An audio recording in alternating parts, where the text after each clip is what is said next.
The year was 2067. Earth had become almost unlivable. Temperatures rose every day, pushing humanity closer to extinction. Cities burned and vanished under constant heat. Forests that once sustained life were reduced to ash. Oxygen was nearly gone. With no plants left, humans survived only on artificial oxygen, keeping them alive, but slowly destroying them from within. Humanity stood on the edge of collapse. Yet in this dying world, one small city still stood. Broken and desperate survivors were flooding toward it, believing it to be their final refuge. In this city lived a man named Ethan White. Ethan was not a scientist or a soldier. He was just a laborer, but the weight he carried was immense. He maintained the city's power grid, the source of both electricity and oxygen. If he failed even once, the city would fall. Every night, he worked deep underground, away from the sun's deadly radiation, while his wife, Xanthi, lay slowly dying above. That day, Ethan worked inside the scorching tunnel like always. As a high-voltage electrician, he risked his life stabilizing the massive nuclear reactor that powered the city. After the shift ended, the workers gathered to leave. During attendance, an elderly worker said he would not be able to return the next day. The supervisor looked at him coldly and asked, "Who will take his place?" Ethan stepped forward. "I'll do it. Just pay me." Without hesitation, the supervisor fired the old man and placed the entire burden on Ethan. Exhausted, Ethan walked through the city. Everyone wore oxygen masks. Machines and drones moved between tall buildings, filling the air with mechanical noise. Suddenly, the old worker grabbed Ethan, begging for his job back. His children were sick. Without work, he would die. Ethan's friend Jack stepped in to protect him. Before anything could happen, the city froze in shock. A man suddenly set himself on fire, screaming that oxygen must be saved for future generations. He died moments later. His words faded into silence. The next day, the news delivered another painful truth. It was the anniversary of the death of the last plant on Earth. Not a single tree or flower remained. Back home, Ethan tried to share a quiet moment with Xanthi. She showed him a small painting on her oxygen helmet. Suddenly, she began coughing violently, vomiting blood inside the mask. Years of breathing artificial oxygen had destroyed her body. Fear filled Ethan's eyes. The next day, Ethan returned to the tunnel once more. As he worked, two guards approached and tried to take him away. Jack stepped forward and said firmly, "He's not going anywhere without me." The guards escorted Ethan and Jack into a massive, gleaming building. It was the headquarters of Chronocorp, the corporation that supplied artificial oxygen to the entire world. They passed through long, silent corridors before finally standing before the company's CEO, Regina Jackson. There was a strange weight in Regina's eyes as she studied Ethan. "How is your wife?" she asked. Ethan answered quietly, exhausted. "I'm taking care of her, as best as I can." Regina explained that more and more people were abandoning artificial oxygen. If this continued, humanity would disappear completely. But, she said, there was still a small hope, and that hope was Ethan. Ethan let out a short, bitter laugh. "I'm just a laborer. What could I possibly do for you?" Regina led them into a secure laboratory. At the center of the room stood a colossal machine. It was called Chronocorp. She revealed that Ethan's father once worked there. He was a genius, and it had taken 20 years to build the machine. Regina explained that they had sent a radio signal into space using the device. When the signal returned, it was different. Hidden inside it was a message, sent from 47 years in the future. Ethan and Jack stood in shock. "Are you saying this is a time machine?" Jack asked. Ethan whispered, "That means humans still exist 400 years from now." A scientist activated the screen and displayed the message. Ethan's heart dropped. It contained only 3 words: "Send Ethan White." Regina spoke calmly. Whoever sent this message has found a cure for the disease. The same disease that causes people to vomit blood. The same disease your wife, Xanthi, is suffering from. Ethan swallowed hard. He said, "They want to send us the cure to save the world. But why me? We don't know," Regina replied. "And we only have one chance to send someone." Jack immediately asked, "Why only one?" The scientist explained that the machine was powered by the city's only nuclear reactor. Activating it would shut down the entire city. "We can't afford to use it more than once." Ethan's breathing slowed. "I don't know why," he said, "but it feels like if I enter that machine, I'll never come back." Regina didn't deny it. "You're right. We can send you, but we have no way to bring you back." Ethan stared at her. "So, you're sending me to a future I can never return from?" Regina said.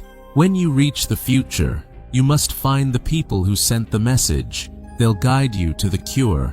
You could save humanity, and you could save your wife." Later, Ethan sat with Jack in a quiet cafe. His eyes were empty. "I can't leave my wife," he said in a broken voice. Jack urged him to think about the mission. "Your father trusted these people." Something inside Ethan snapped. He shouted, "My father was a fool and a liar." Ethan revealed the truth.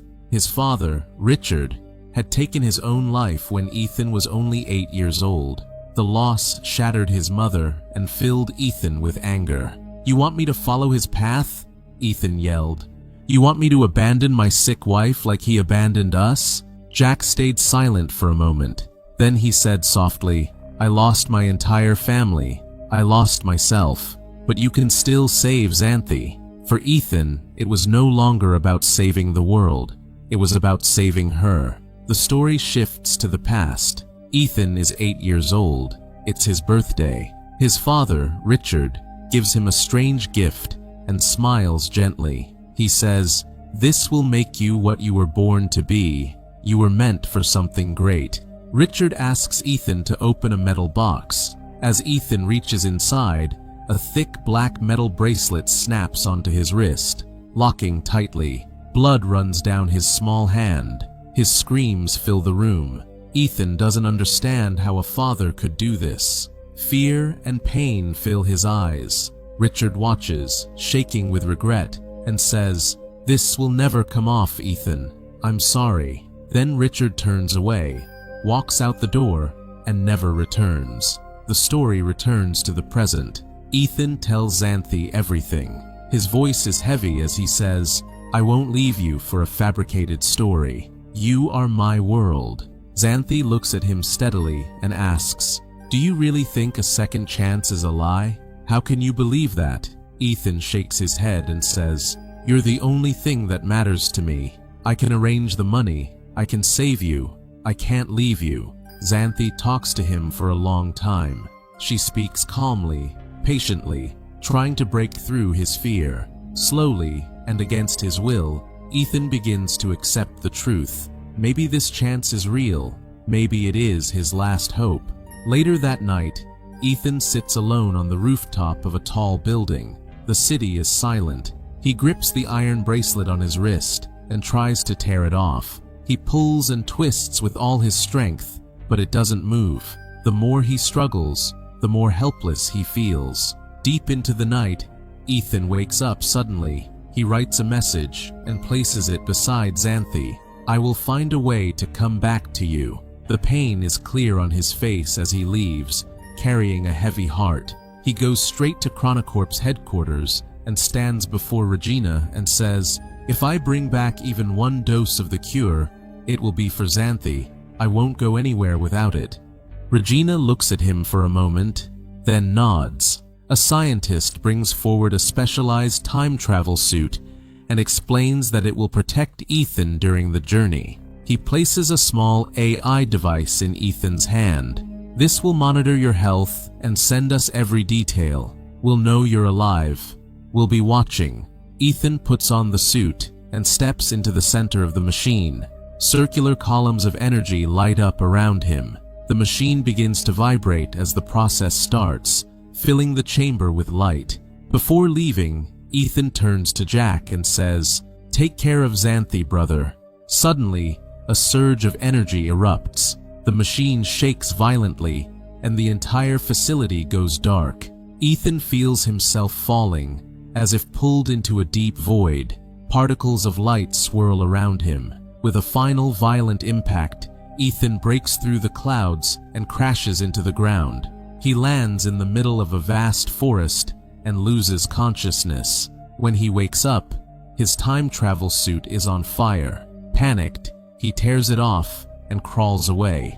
Moments later, sparks burst from the suit's core, followed by a loud explosion that echoes through the forest. Ethan steadies himself and looks around. He is standing in a dense, untouched forest. It feels like he has stepped back 100 years in time. The towering trees and living greenery belong to a world long gone. He activates his device. "Archie," he asks, "where are we?" Archie tells him to follow the map and guides him forward. As Ethan moves ahead, he notices something in the distance. A skeleton.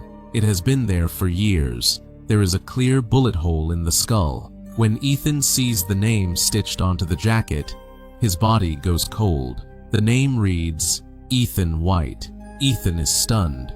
Nothing makes sense. Nearby, he finds another Archie device, identical to his own.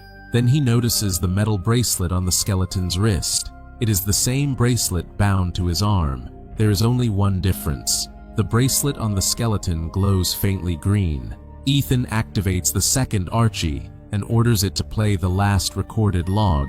Two voices echo in panic. Moments later, a gunshot rings out. Before the recording can continue, the device shuts down as its battery dies. Moving deeper into the forest, Ethan begins to see the decayed remains of human civilization. Rusted structures and broken machines from his own era lie scattered among the trees. Night falls. Hungry and alone, Ethan nervously eats a wild berry, unsure whether it is poisonous. He asks Archie to scan the stars above. After analyzing their positions, Archie delivers a shocking result. The year is 2474. This is the future, but a future where nature has completely reclaimed the Earth. The sky is clear and the stars shine brightly, untouched by pollution.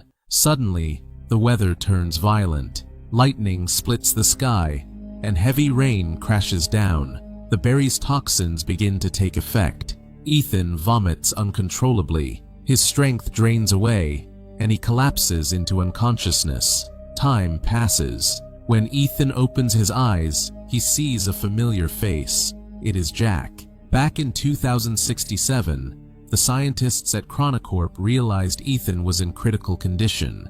With only a small amount of energy left, they powered the time machine one final time and sent Jack through. Jack explains, "The machine had just enough power for one last jump. That's how I got here." Later, Ethan leads Jack to the skeleton and asks quietly, "How could I die like this?" Jack examines the bullet wound and shakes his head. "I don't think this skeleton is you. Something doesn't add up." Ethan responds firmly, "Whoever called me here has the cure. I have to find it, and I don't have much time." Guided by Archie, they move deeper into the forest. In the distance, they spot a massive reinforced metal bunker. Hope rises as Ethan approaches the door, but nothing happens. Suddenly, a small robotic scanner emerges from the bushes and scans Ethan's eyes. After a brief pause, the bunker door slowly opens. Inside, it is completely dark, as if something is watching from within. They step inside carefully. The moment they do, the door slams shut behind them. The last trace of light disappears. As they move forward, a screen flickers on. It displays a single message. "Welcome, Ethan White." Ethan presses enter. Instantly, the metal bracelet on his wrist tightens painfully. The screen flashes. DNA sample analyzed. Moments later, lights flicker on throughout the facility. Ethan freezes. This is the same laboratory he once knew, the home of the Chronocorp time machine, but now it lies in ruins. Machines are covered in rust, and it looks as though no one has been there for centuries. A sudden realization hits Ethan. He says, "This bracelet has always glowed red, but earlier it turned green. And the skeleton's bracelet is green too. That means I'm walking the same path, and I may die the same way." Ethan asks Archie to play archived footage from the lab. A hologram appears. It is his father, Richard. He explains that he was the lead physicist behind the Chronocorp time machine. The footage shows Richard preparing to send a signal into the future. The machine activates and transmits the message. Seconds later, a reply arrives. When decoded, it reads, "Send Ethan White." A stunned Richard turns to Regina and asks, "Who is calling my son 400 years into the future?" Regina replies, "Then we should send someone to investigate." The scientists object immediately. By the year 2474, they explain, the machine's power source would be almost completely depleted. The footage fades. The story returns to the ruined lab in 2474. Ethan and Jack stand in silence when a warning alarm suddenly blares. The nuclear core has failed. The time machine is shutting down. Ethan urgently questions Archie. Archie explains that the malfunction has cut off all communication with 2067. Worse, they have only 3 hours to stabilize the reactor. If they fail, a massive nuclear explosion will destroy everything. Jack immediately begins preparing to repair the core. Ethan, however, remains still. Questions flood his mind. Ethan asks, if they knew the power failure was coming, why didn't they warn us? And if they truly wanted to help, they could have sent a doctor or a soldier. Why send you? Jack replies calmly, why would someone risk their life just to save you? With less than 3 hours left, they move quickly, following familiar routes from their old working days. They cross the forest and finally reach the city. The sight stops them cold. The city is completely abandoned. Buildings stand buried under vines and trees. Nature has taken everything back. The scene is unsettling, yet strangely calm. Skeletons lie scattered across the streets. In that moment, Ethan understands something painful. Humans were the true destroyers. With humanity gone, the earth has begun to heal. Ethan enters the ruins of a school classroom. It is the same room where Xanthi once taught. Inside, he notices a skeleton. As he looks closer, his heart sinks. It is Xanthi. In her hand is the same hair clip Ethan left behind, engraved with the words, "I will find a way back to you." Beneath it, Xanthi had added a reply, "I wish you would come back." Ethan's voice breaks. "This means we failed," he says. "Coming here changed nothing. I promised her I'd return, but I left her to die." Jack responds quietly, "There's no way out now. We have to go back." Suddenly, Ethan freezes. A thought strikes him. He rushes to the skeleton's Archie device and plays its final recording. 2 voices echo through the empty room, his own and Jack's, arguing intensely. Then Jack's voice rises in panic. Hearing his own voice, Jack freezes. Fear flashes across his face. He pulls out a gun and points it at Ethan. "How is my voice in that recording?" Jack demands. Ethan stares at the weapon. "Why do you even have a gun?" he asks. "Everyone here is already dead. Who are you protecting yourself from? Are you going to kill me?" Jack snaps back. "Why didn't you tell me about this recording earlier?" Ethan raises his hands, trying to calm him. "Give me the gun, Jack.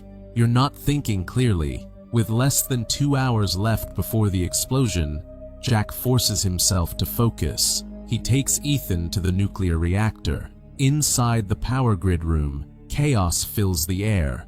Sparks burst from exposed wires. They try to reboot the system, but instead, the entire reactor begins to shake violently. Suddenly, the heavy door starts to close. Ethan is trapped inside. Jack struggles desperately to stop it, but the door seals shut. Radiation levels spike instantly. Ethan feels his strength drain away. With everything he has left, he pulls a lever and collapses. After a moment, Jack smashes through the glass, rushes inside, and drags Ethan out. Slowly, Ethan regains consciousness. The reactor stabilizes. Power is restored. They return to the lab. The time machine is running again. Ethan's eyes fall on an iron door. He opens it and sees the same corridor, the place where he first found his skeleton. Confused and shaken, he doesn't understand why his remains are lying just outside the lab. Back inside, Ethan removes the battery from his Archie device and connects it to the skeleton's Archie. Then he speaks. "I understand now. The future is already written. We're not changing it. We're just moving through it. Earlier, when you aimed the gun at me and didn't fire, I thought my death was avoided, but my skeleton is still there." He looks at Jack. "That means nothing has changed. No matter what we do, the ending stays the same. We go back. You shoot me, and I lie in that corridor for 400 years. Jack says nothing. Instead, he activates the old Archie device. A video begins to play. It clearly shows Jack pointing a gun at Ethan and pulling the trigger. Jack shakes his head in panic and says, "I would never do this. I'm trying to save you." But Ethan has only one goal: to return to his wife. "There's life here," Jack argues. "Going back would be madness. We can't save everyone." The argument spirals out of control. Jack suddenly begins sabotaging the power grid. Enraged, Ethan locks him inside the control room. Shaken and desperate for answers, Ethan activates old video footage left behind by his father.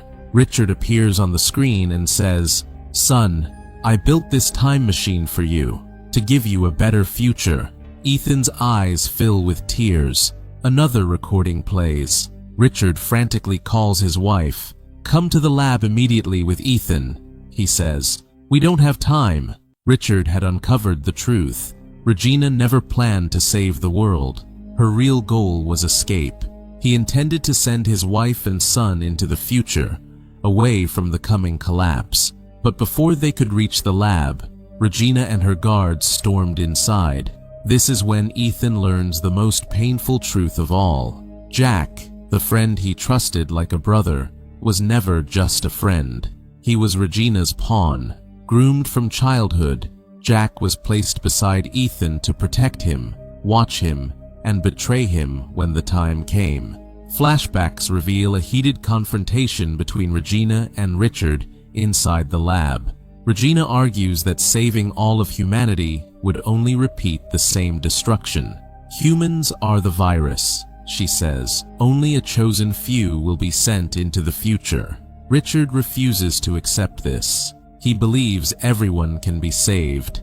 He tells Regina that the time machine has been permanently linked to Ethan's DNA and locked. As long as Ethan is alive, Regina has no choice but to keep him alive, and eventually send him 20 years into the future.